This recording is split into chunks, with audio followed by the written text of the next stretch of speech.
Senior सहाफी और तजियाकार सलीम साफी के मुताबिक न जाने इमरान खान ने कैसे जादूगर पास रखे हैं कि जो भी इसके करीब जाता है तो इसका गर्विदा होकर इसकी खातिर अपनी तो क्या अपने इदारों तक की इज्जत को भी दाव पर लगा देता है। और न जाने इनके यहाँ कौन सी ऐसी नहूसत पाई जाती है कि जिसने भी इन पर एहसान किया वो इन्हीं के हाथों रुसवा और बेइज्जत हुआ। जनरल केयानी के दौर में जनरल पाशा ने इमरानी प्रोजेक्ट का आगाज किया था, लेकिन फिर इसी इमरान खान ने जनरल केयानी के खिलाफ बयानात दिए और पूरी हुकूमत में जनरल पाशा को पूछा तक नहीं। जनरल राहील शरीफ निहायत शरीफ मशहूर थे, लेकिन जब इनके दौर में इमरान खान की खातिर पहले DGISI ज़हीरुल इस्लाम ने लंदन प्लान के तहत ताहिरुल कादरी, चौधरी बरादरान और इमरान खान को जमा करके धरनों का प्लान बनाया तो इनकी सारी नेकनामी बदनामी में बदल गई। नए DGISI जनरल रिजवान अच्छे भले फौजी अफसर थे, लेकिन जब उन्होंने इमरानदार बनकर इमरान खान के लिए लॉकडाउन कराया तो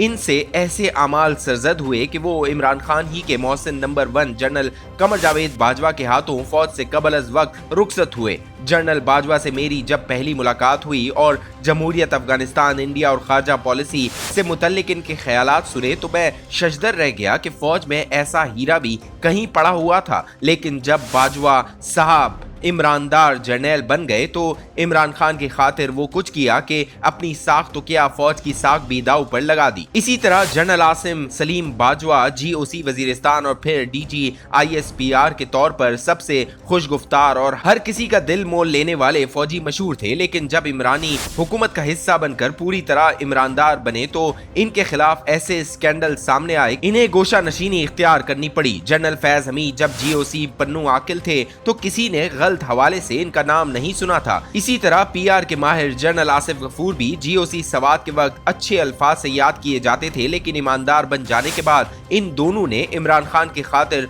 जो कुछ किया इसका पाकिस्तानी फौज और एजेंसियों के यहाँ तस्वुर भी नहीं किया जा सकता था। जनरल बाजवा की क़यादत में इन दोनों ने ISI और ISPR को जिस भयानक तरीके से इमरान खान को वजीर आजम बनवाने और इनके नक्कादों को नमूना इबरत बनाने के लिए इस्तेमाल किया वो नाकाबिले तसव्वुर था। इन दो इदारों ने मिलकर इमरान खान की मोहब्बत में मीडिया, अदलिया और नैब को बेवकूफ और तकसीम किया, अपने रिटायर्ड जनरलों तक को इस्तेमाल किया। इनमें से बाज यूं बेवकार किए गए कि इन्हें ISPR और ISI मीडिया विंग से नवाजा जाता रहा। आज यही रिटायर्ड जनरल साहिबान हैं कि जिनके पेट में मरोड़ उठ रहा है और वो अपनी फौज और कौम के जहनों में ये गलत बात फैला रहे हैं कि फौज और अवाम के माबैन फासला इमरान खान के इक़्तिदार से बाहर किए जाने की वजह से पैदा हुआ है। हालांकि हकीकत यह है कि अवाम और फौज के माबैन फासले, मिलिट्री ऑपरेशंस, मिसिंग पर्सन और फिर सबसे बढ़कर इमरानी प्रोजेक्ट के लिए तमाम जेन्युइन सियासतदानों और सहाफियों को ठिकाने लगाना है। हर इमरान मुखालिफ सियासतदान, जज और सहाफी के खिलाफ फौजी वसाइल और ताकत इस्तेमाल करने और हर बात पर हाँ करने वाले इब्नुल वक्त बोनो को डंडे और पैसे के जोर पर सियासतदान, जज और सहाफी बनाने की वजह से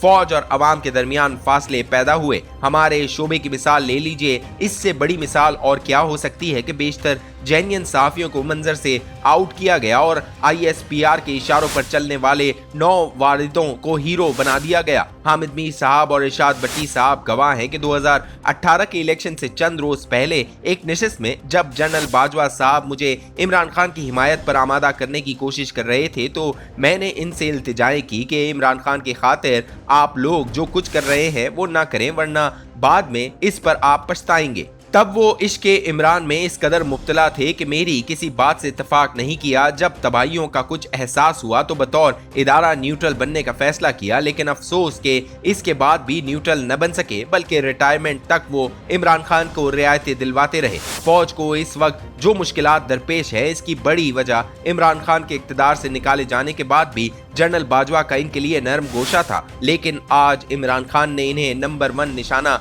बनाया हुआ है और मैं लिख कर देने को तैयार हूँ कि वो जल्द जनरल फैज और जनरल आसिफ गफूर के साथ भी यही कुछ करेंगे। अलमिया ये है कि अब ये सियासत, सहाफत या अदालत का मामला नहीं रहा, बल्कि रियासत की बका का मामला बन गया है। सियासत में तकसीम पहले भी रही, लेकिन रियासती इदारा फैसला कुन मोड़ पर रियासत बचा लेते थे। अब की बार इमरान खान ईमानदार जनरलों, ईमानदार जजेस और ईमानदार मीडिया पर्सन्स के जरिए जो पॉपुलर माहौल पैदा किया गया है, इसकी वजह से रियासत को एक रखने वाले इदारों की बुनियादें हिल गई हैं। सबसे ज्यादा मालूमात रखने वाले DGISI जनरल नदीम अंजुम ने भी पार्लियामेंट के सामने ब्रीफिंग और कई दीगर मौक़ों पर जिम्मेदारान के सामने इन खदशात का इजहार किया और सबसे कहा कि मामलात को रियासत नहीं बल्कि रियासत और रियासती इदारों को दरपेश खतरात के आईने में देखें, क्योंकि पाकिस्तानी रियासत को खतरा बैरूनी दुश्मनों से कम और अंदरूनी खलफशार से ज्यादा है। DGISI के इस तज्जिये के तनाजुर में हर तबके और शहरी का यह फर्ज बनता है कि वो सिर्फ सियासत, पॉपुलरिज्म और असबियत की आइनक उतार कर मौजूदा हालात को रियासत और रियासती इदारों में